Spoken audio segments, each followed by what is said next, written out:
Angwaripo munosikedu kuyazogadzirisa mwana achiri mupenyu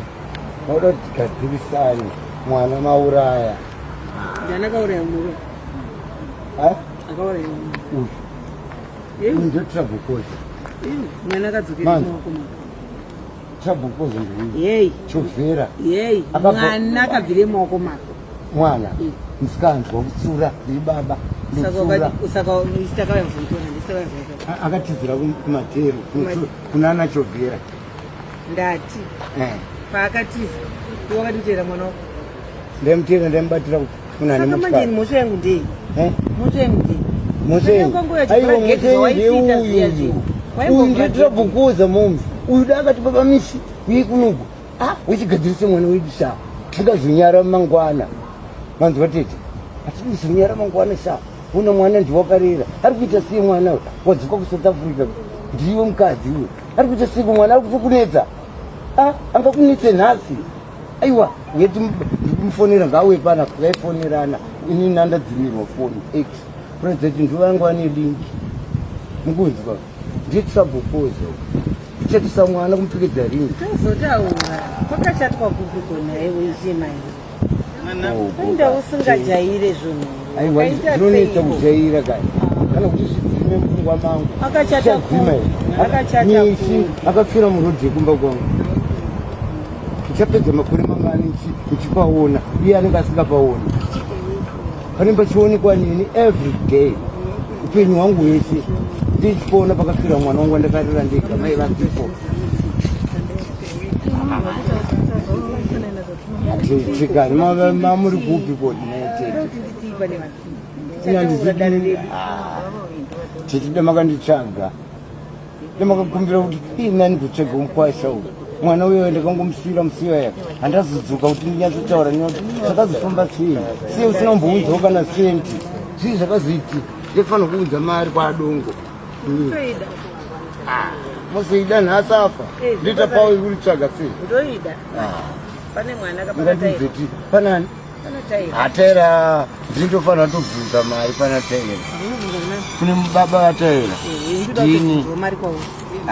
inini mari kwamuri nini hameno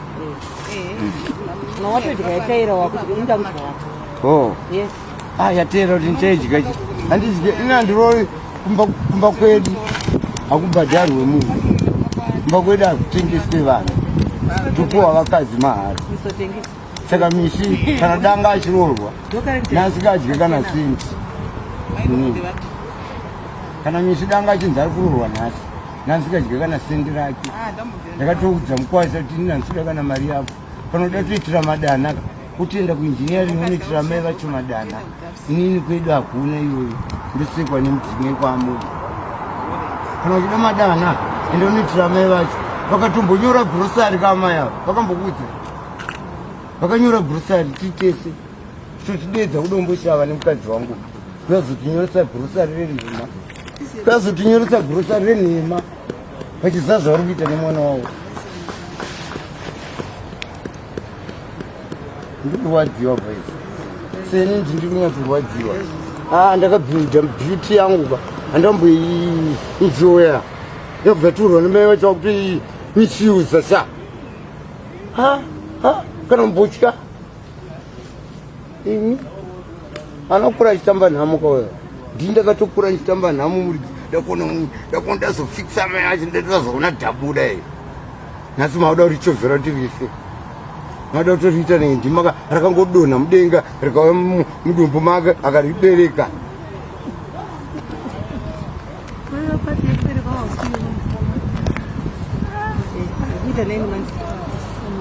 nine months dzekubereka ne8 months dzekuzochengeta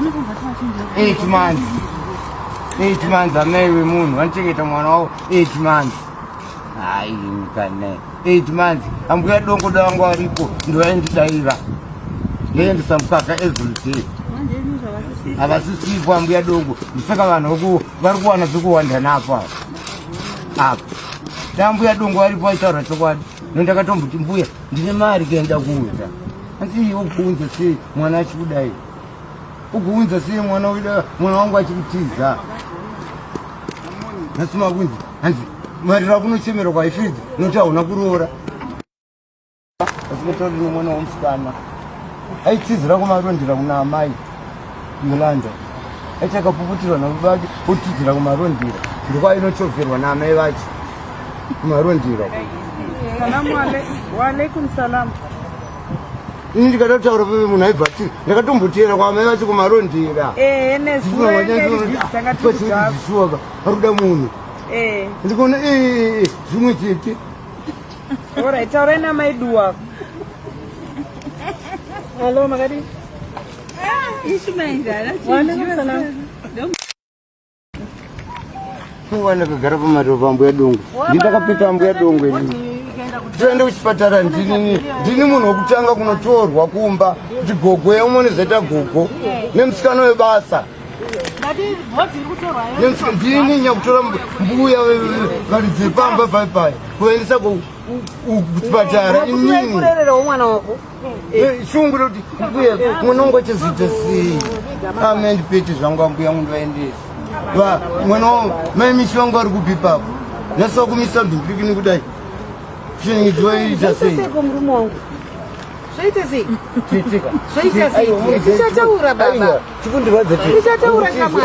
mukutizimi makauya kudhara pamba paipa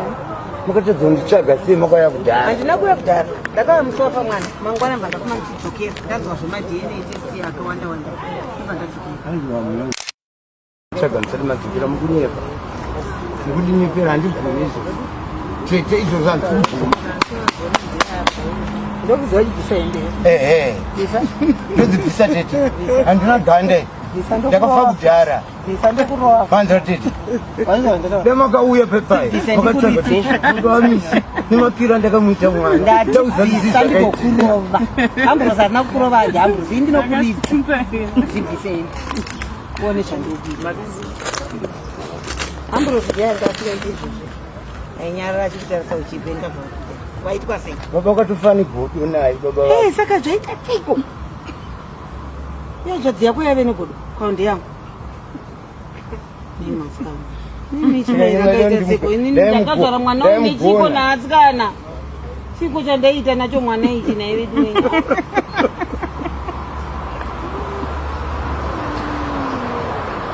yacho isingapere chamwari ipere inopedzera 30 to 40 years amene zvako amabhidho ndionenge uinaye vanotozviziva everyday crying ndiwe unenge uinaye nemukadota uku ndochema everyday mbudzi yemukadzi wangu everyday vanotozereka netisati moti marekodzi vanozvitoitika autondizia kuti iyi mudhike ndiri kufunga mwana wawo yavave mukadzi aitondidzia pamba kuti iyi mudhi yavave nge vakutofunga mwana wawo zvisiwe papa vabvunzei handisi kunyepaka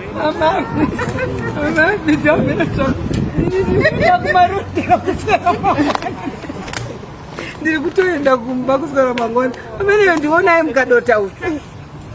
asanganzika sori aunzika sori wakaita sei kuti sori zvinorevei nemakandiita sori sazvaitika zvisezvi ndaibvuma kopana pachaitaitieso machena kashati apa kana iwe waive murima indiri murima futi